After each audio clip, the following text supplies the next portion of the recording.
I decided to check out Tron ARES while here, actually at the Bellevue IMAX Theater in Washington.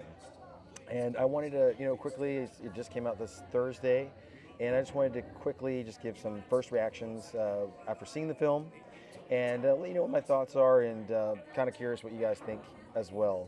But anyway, saw the movie. It's about 2 hours long, and let me start off with like the positives. Okay, so I think the positives are the movie looks freaking fantastic. I mean, it is just gorgeous, and it's the money is on the screen. The visual effects are freaking amazing. It is just absolutely beautiful. The special effects. I mean, there's just not a scene in this movie that you can't that you can look away from because every single aspect of this movie is so beautiful, and it reminds me a lot of when I saw. It reminds me a lot of like Tron Legacy. The second one that came out back in 2008. When that movie came out, same thing. The score was amazing. The visuals were amazing. Everything was amazing. The Now here's kind of where. Well, actually, real quick before I kind of jump into my really thoughts and feelings of the movie, the the score is amazing as well. I'm a big Nine Inch Nails fan, and you can just tell like they freaking did an amazing job on the score. The music's really good. It's they they had a I would say they had a challenge for them because they had to make a score that wasn't going to basically repeat what Daft Punk did. And I think what they did is they made a score that was relative to the technological world that Tron is, but they made a score that was, I would say, relative to them as musicians and their style and their likings, and they just blended it in really well with this movie. Now, let's kind of jump in real quick to the movie itself. Like I said, the visual effects are amazing. Where the movie I think kind of suffers, and this is kind of where I give it probably 3.5 out of 5 stars because I think it's a little bit more entertaining than Tron Legacy was. But the challenge I have with the film is I do not know what the freaking story is. Like, I don't know what the setup is or how the world works. And I think the movie tries its best to set up how this computer digital world works with these digital characters coming from the digital world into our real world. But it's very like I don't know. It's hard to describe. It doesn't make a damn bit of sense, and you really just don't care. And at times the movie feels a little bit soulless. The characters feel a little bit soulless, and their motives feel a little bit soulless. The Olivia Munn was in I believe, the 2008 version of the Tron Legacy version, and I mean, she looks beautiful on camera, but like same thing with that movie. It's just like it's so dry and blah that like you just don't care about the characters towards the end of the movie.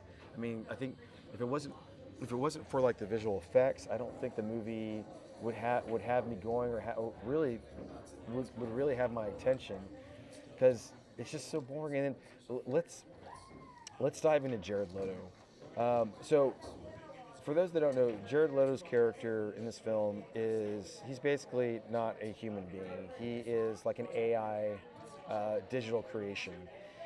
And it's funny because the movie starts off where he's like just straight face, plain face, digital AI creation. Starts off with him having no emotions and being just sort of like it was almost like it reminded me a lot of like Terminator 2, where he is like it's just Arnold Schwarzenegger is just no emotions, no character. Then the movie then the movie tries to do something that I don't think it should have done.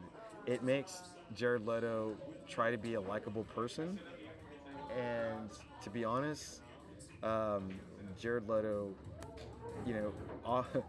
off screen, on screen, is just not a likable character or a likable person. He's just a very um, like there's moments in this film where he tries to be genuine, and it just does not come across well.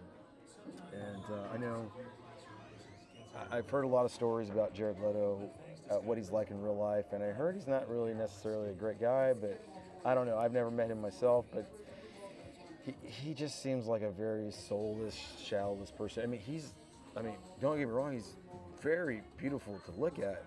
And I think I understand why they they chose him for this role because he definitely looks like somebody that would be out of an AI creation, just gorgeous looking man.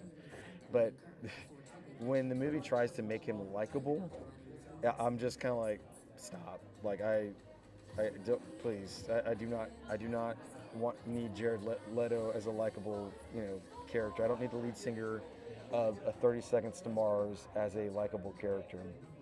Um, so, like I said, the visuals are great.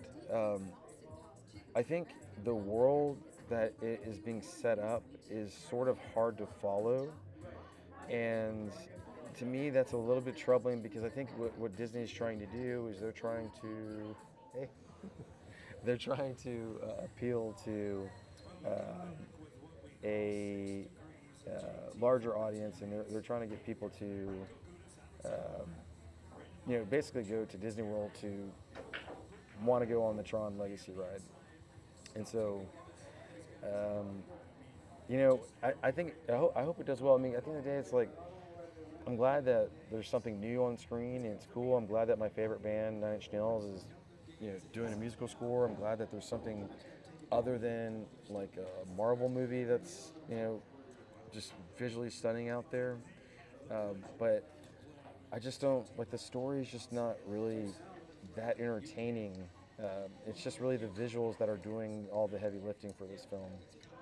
So, um, let me know what you think in the comments. Other quick comments. Let me kind of run down real quick who's on the cast of this film. You've got Jeff Bridges, who's in this movie for. I mean, I get that he was in the other two Tron Legacy or other Tron movies, but in this movie, it's like he's really not doing a damn thing and probably just collecting a paycheck.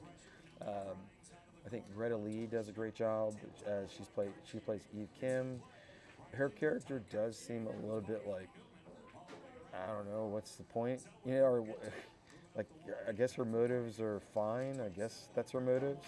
Actually, the real breakout for me is Evan Peters, which if you've ever watched American Horror Story, he's been in several of those movies, but he's really good in those. He plays Julian Dillinger. That guy freaking just rocks. And I think the other knockout is another person that's playing a digital AI robot is Jodie Turner-Smith. She plays Athena. She's a beautiful woman. Does an awesome job. Now, the other two characters that are in this film it's comedian Hassan Minhaj. Sorry if I'm mispronouncing his name, and also Arturo Castro, which you probably have seen both these guys. They're both comedians, but they are basically both like freaking non-existent in this movie, doing absolutely like nothing. Their characters are so pointless, and I just didn't get it. But anyway, those are some of the actors that are featured in the film, and yeah, those are my overall thoughts. And I apologize if I'm a little bit distracted. I'm here at a sports bar in Seattle by the airport, waiting for my wife, and yeah. And I figured I'd just take this time to give my update. But anyway, guys, thank you so much. I appreciate you tuning in, and I appreciate all your thoughts. Any comments, any positive feedback would be great. Thanks, guys.